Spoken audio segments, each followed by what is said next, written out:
Okay, welcome to my preview of the Red Pack, which is going to be releasing on Xbox One and PS4 today. We're going to start our preview driving the Ferrari 488 GT3 race car around the new Red Bull Ring, which you will get with this DLC on console as well.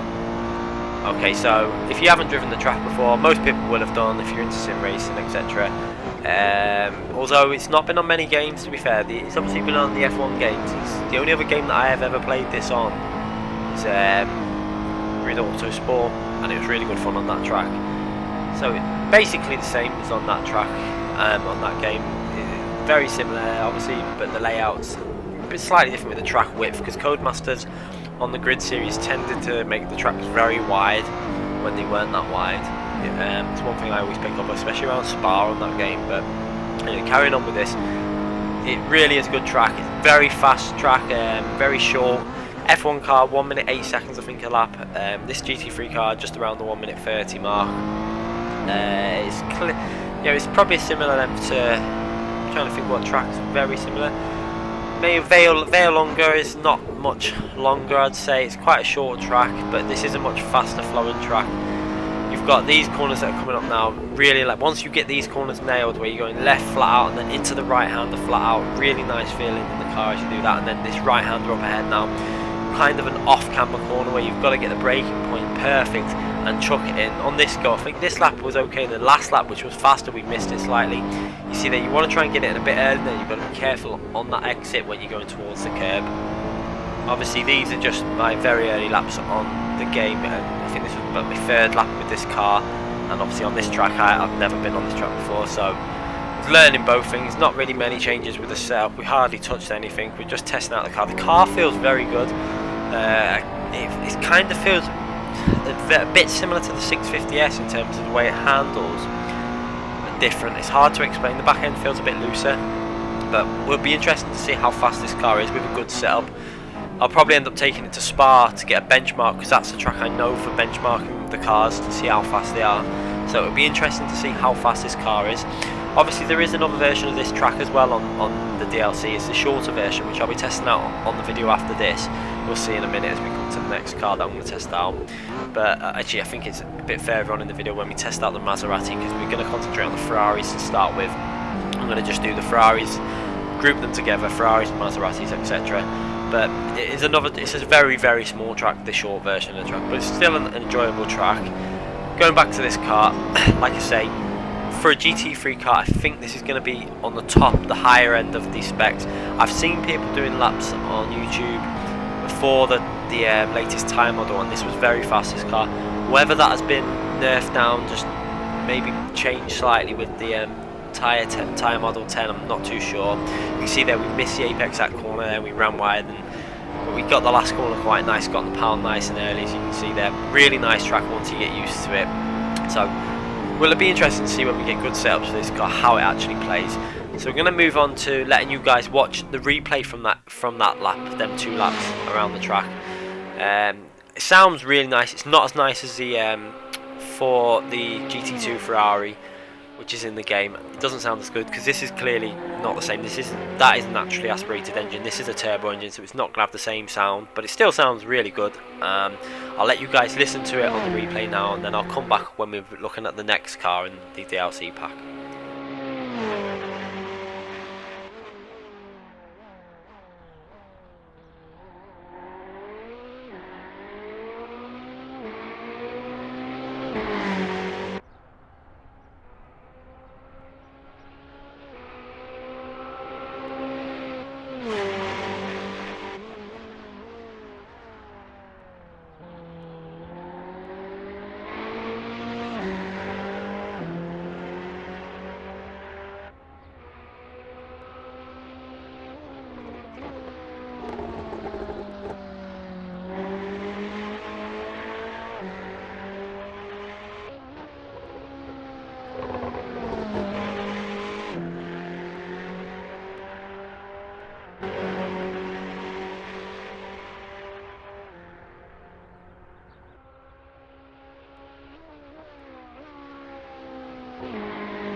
Okay, so the next car we're going to have a look at from the Red Pack DLC is the Ferrari F138. I'm sure it's a 2013 model of the F1 car, so it's a naturally aspirated car. Sounds miles better than the modern F1 cars. I'm not a fan of the modern F1 cars, to be brutally honest. They're great to drive, they're fun to drive, but I would much rather drive a car that sounds like it's screaming and it's pushing hard. I'm not a fan of the new engines, to be fair. I prefer them the way this was, and even in this game you get the feeling straight away.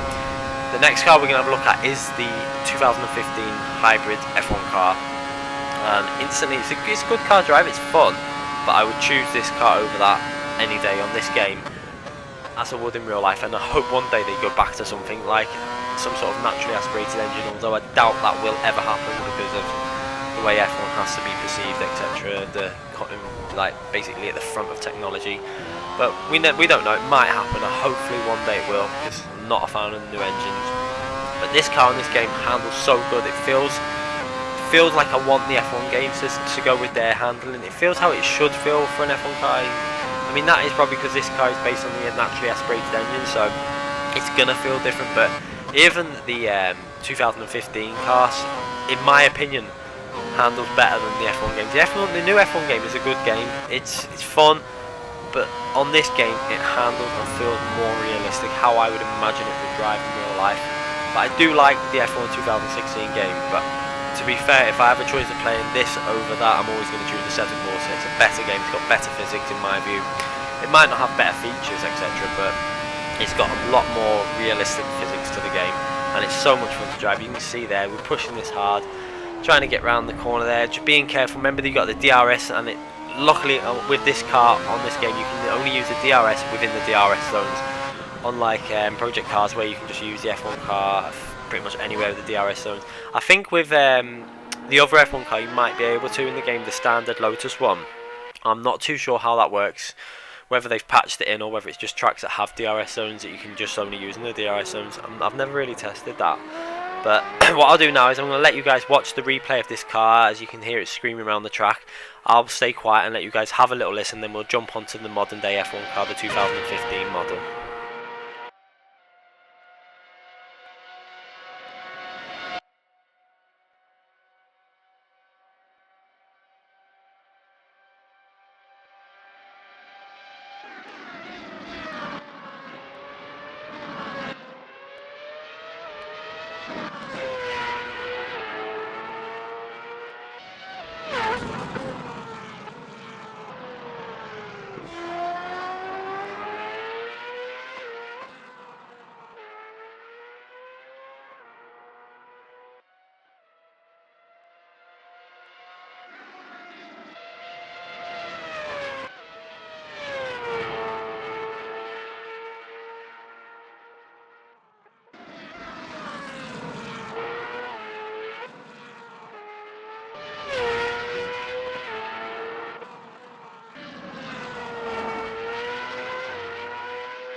Okay, so we're now going to take around the Ferrari SF15T model of the F1 car from 2015 around Monza.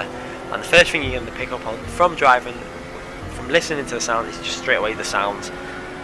It just doesn't sound as good, but that is clearly because that's how it sounds in real life. But it's a fun car to drive. It's got a lot of torque in it. You've got to be a bit more careful on the throttle coming out of corners, especially the slower corners like this corner now. You really got to feed the power, and I don't know if it'll show up on the accelerator now. You can see I'm not full throttle until there. We're just getting full throttle there, and you've got to upshift very quickly, get through them gears, because this has obviously got the extra gear, so it's got the 8th gear. So you really do need to hit through 2nd, 3rd and 4th very fast if you're going in them gears. Don't just put it in 2nd gear and floor it maximum throttle, because you're just going to spin the rears up and spin out. You've got to be very, even like corners like that, see, going slowly on the throttle into third, fourth gear, fifth gear, sixth gear fast. We're into sixth gear before the Lesmo. So in the older F1 car, I don't think you'd be getting into fifth gear. You'd probably be at the end of fourth gear and then down it into third gear. But it is a fun car to drive. It's a lot more complicated, I think. It's going to take a lot more setup than the other F1 car. Clearly on these videos, all I've changed on the Spa video, I think, was adjusted the downforce by 2 or 3 clicks, and on this one we just went lower downforce. We didn't change any of the other suspension settings. We just basically changed the downforce to it's a Monza setting, isn't it? So it's like 1.4 downforce, I think we had, or something like that. I just wanted a bit of speed down the straight to see what we could actually hit, and it was about, I think it's about 215 on, as we've seen before, from the start of the lap. And we're going over the line. It's only, I think it's only a 126.5. It's not a super fast lap, but it was an enjoyable drive. It's not going to sound as good as the older F1 car, but it is, again, this DLC so far, in my view, the Red Pack is one of the best DLCs you're going to get in the game. I would actually rate it ahead of the Porsche DLC, because you've got the 2 F1 cars, you've got the Ferrari GT3 car, you've got the Red Bull Ring, which is a really good track, and for value I think you're getting more with this because of the track. The tracks are always going to be worth more in a game, and you're getting that with the cars for a very similar price to the Porsche DLC. If you've got Season Pass, obviously you're going to get it in anyway, so it's a bonus, and I think you'll enjoy this pack the most out of the DLCs we've had so far, although the Porsche Volume 3 pack is one of the better packs as well. Anyway, I'll leave you with the replay so you can have a little listen to it from the replay cameras, and I'll come back when we're having a look at the Maseratis.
Okay, so we're back with the Maserati Gran Turismo MC GT4 race car. Another really good car that will be great for online league racing with the other GT4 car, the Porsche Cayman GT4 Club Sport.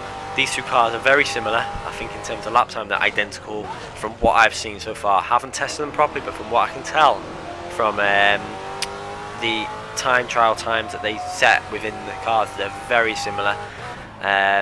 You don't have, I don't think you have traction control with this car, and I don't think you have ABS either. I can't fully remember. You may have traction control actually, but you don't have ABS, so you do need to adjust the brake pressures on this, but I don't know whether they're going to have added that into the PS4 version.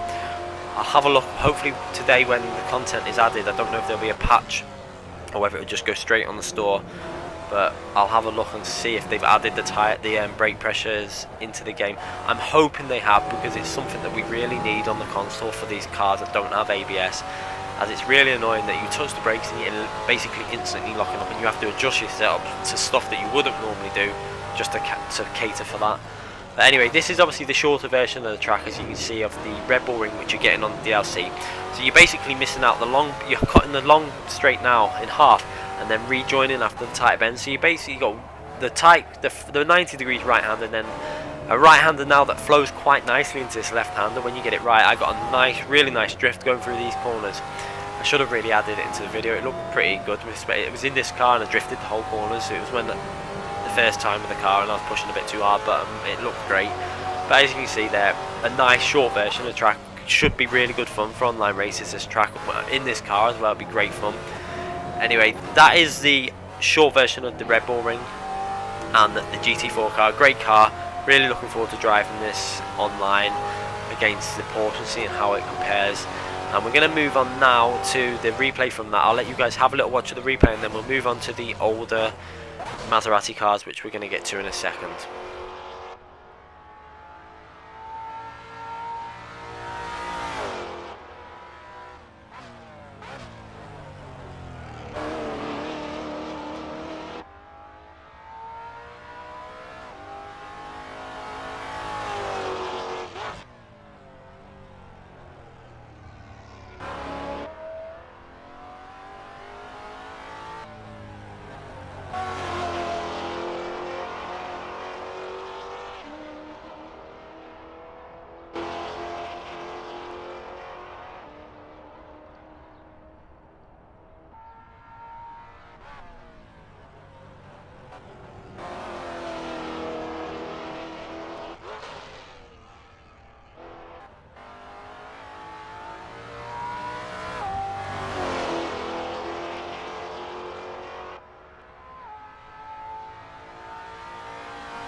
Okay, so the first Maserati we're going to look at is second Maserati, but the race car is a 250F 6-cylinder version of the car. It looks really strange from the view. I had to drive on this view. The other views looked even, it just didn't look right, but I don't know if it feels like the tyres are too far ahead, but I'm guessing that's how it was in these type of cars, because they're very slim and long cars. But it pretty much one of the this and the other version is some of the hardest cars I've ever driven. I'd say the Lotus F1 car from, I think is it 69 Lotus, with more power is much more fun and easier to drive. This, because of the super thin tyres, you put the power down and it just feels like the wheels are constantly spinning. It doesn't feel like they're connected to the rear of the car that well. It's really strange. It feels like the accelerator's slipping all the time. It's probably a feature of the car, but it's a hard car to drive. You've really got to change your style, and this was I think the first try I did, I spun it on the first corner and then went back and we tried this lap, and I didn't really know any braking points with this. Is just guessing and taking the lap extremely cautious, because I just didn't want to risk anything, to be honest. I just wanted to get it round the lap, get a feel for the car, and give you guys some footage of the car, because it's not an easy car to drive, and not really my kind of car, if I'm brutally honest. It's got not much power, this one. It just wants to spin out all the time, no real grip at the front. I mean, it's good to see that they've probably got the handling pretty similar to what it was in real life at the time, and credit to the drivers that drove this car at speeds that they did, because I couldn't drive. It's not I couldn't get used to this type of handling, I don't think. And the faster version is a little bit more scary as well. It's only got an extra, I think it's only like 40 horsepower more, but because the car's so light, it feels dangerous, to be fair. I'm guessing that's what they felt like when they were driving these cars. I need grip when I'm driving, and I get more enjoyment from driving cars with grip. It's even the Lotus 69, I think it is. I can't remember the year of it, but had power, it has grip, and it's fun to drive. Not too keen on this one, if I'm brutally honest, but some people are going to like it. That's what they want from their games. They want the older cars and stuff.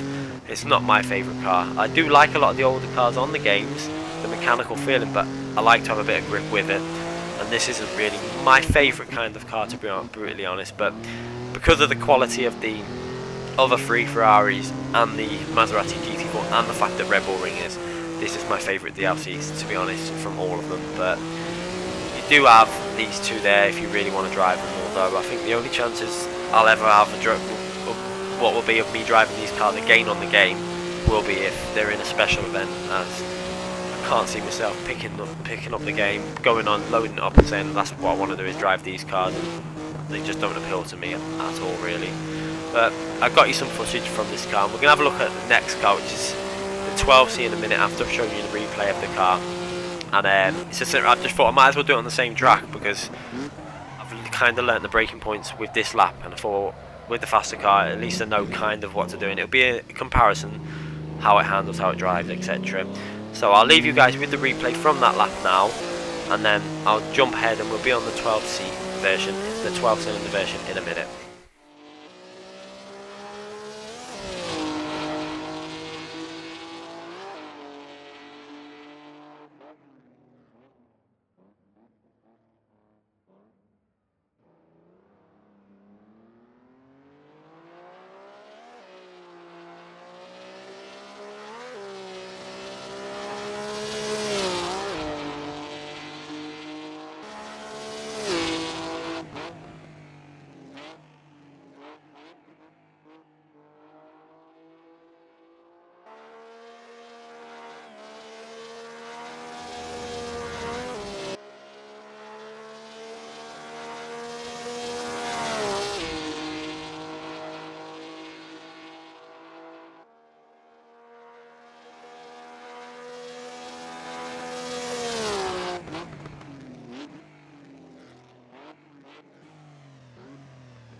Okay, so next up is a Maserati 250F T212C. I've made a mistake on the writing there. I've written 259. I don't know why I've written that, but it is a 250 T2. It's a 12 cylinder version of the car. So you can instantly tell it sounds a lot more high pitched. It's got more go in it.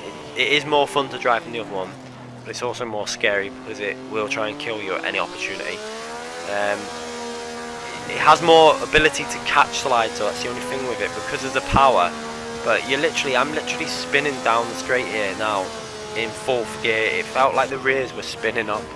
It's a really strange feeling, and it's not the type of car I'd like to drive. It just feels like you're basically driving 50% all the time. You'd have to, I'm guessing once you mastered this type of car and you could drive it to its limits and you could slide it around the corners, then it'd be great. But I'm not particularly great at drifting. That's not a skill set I have. I mean, I can learn it. I've done it on a few games in the past where I've had to do it and I've eventually got okay at it, but it takes me a long time. It's not something I particularly want to do. I like grip. I like the cars to be able to throw through the corners as fast as you can, but this car, it just feels scary.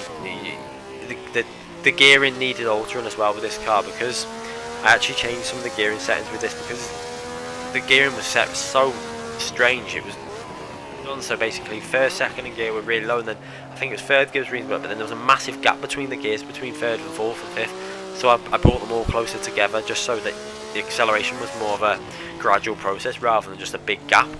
Especially for a track like this with the long straight, you needed it, but there's no point going in depth on the setup because that's all I changed pretty much. I think I might have lowered the rear tyre pressure as well to give more grip on the rear possibly, because it was just, again, it was just dangerous. It was just literally felt like it was going to spin out. I think you'll see in a minute when I did nearly spin the car out on one of the corners up here. I don't know if it was this corner or the next corner. I think that was it there, yeah. We nearly lost it there, just accelerating through third and fourth gear, but we did save it just about. I should have really shown the view from the steering wheel to show you guys what steering inputs I was putting in. I was constantly correcting and then changing the steering angle just to try and keep this car in a straight line. But like I say, some people will find this car fun, some people enjoy it, but it's not a car that I will be driving again. But like I say, the other cars make up for it. The two F1 cars, the GT3 car and the GT4 car are all great cars, and the Red Bull Ring is one of the best tracks on the game. Really enjoyable track. So what we'll do is I'll leave it at that for this car, and we'll have a look at the next car as well, which I've just totally forgot. We got another car on this DLC pack, which is one of the best cars out of all the cars in the game, and it's purely because even I can drift this car. You don't need skill to drift this car. I've pulled off some amazing drifts. If you watch the start of the video when I did the little preview of the car drifting around the Lamborghini, you can just drift the fun out of it. I mean, it took me about 20 minutes just to stop drifting it and try and get an okay lap together, and even then it was nearly drifting. But you'll see that in a minute. I'll leave you guys with the replay from this lap, and then we'll move on to the Lamborghini.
Okay, so here it is, one of the best cars that have ever come out on this game, the Lamborghini Aventador SUPERVELOCE.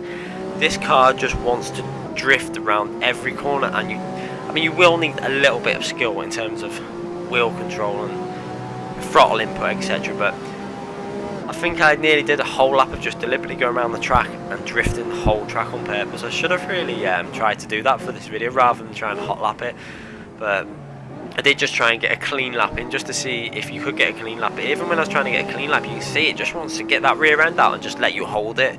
It's such a good and fun car to drive.